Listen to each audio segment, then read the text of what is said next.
आजचा दिवस दोन्ही शिवसेनांच्या दृष्टिकोनातून बराच महत्त्वाचा मानला जातोय, कारण की शिवसेना पक्ष आणि चिन्हासंदर्भात आज पुन्हा एकदा सुप्रीम कोर्टामध्ये सुनावणी पार पडणार आहे। काल जी सुनावणी झाली, या सुनावणीमध्ये ठाकरेंकडून कपिल सिब्बल यांनी जोरदार युक्तिवाद केला आणि गेल्या 2 दिवसांपासून ही सुनावणी सुरू आहे। तारीख पे तारीख पाहायला मिळत होती, मात्र अखेर या सुनावणीला सुरुवात झालेली आहे आणि आज पुन्हा ही सुनावणी होणार आहे। आज सुनावणी काय होते आणि होते का याकडे लक्ष लागेल।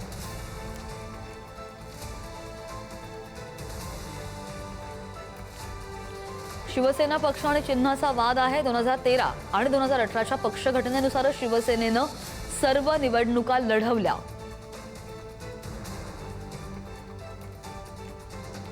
उद्धव ठाकरे यांच्या नेतृत्वाखाली पक्षाने विजय मिळवला,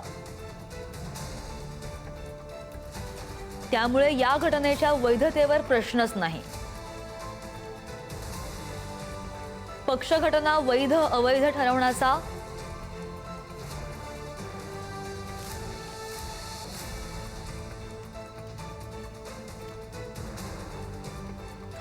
विधिमंडळ पक्ष म्हणजे मूळ राजकीय पक्ष नाही।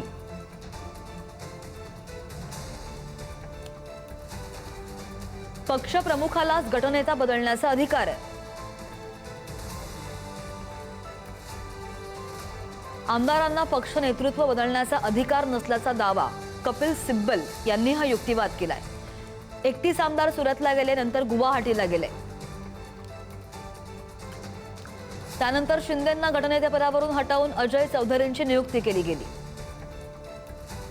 उपसभापतींनी त्या निर्णयाला मान्यता दिल्याचा दावा केला जातोय।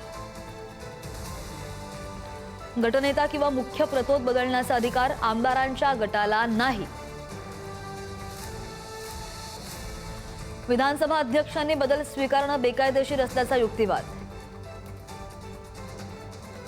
31 आमदार वेगळे जाणं म्हणजे पक्ष स्वेच्छेने सोडल्याचा पुरावा ठरू शकतो।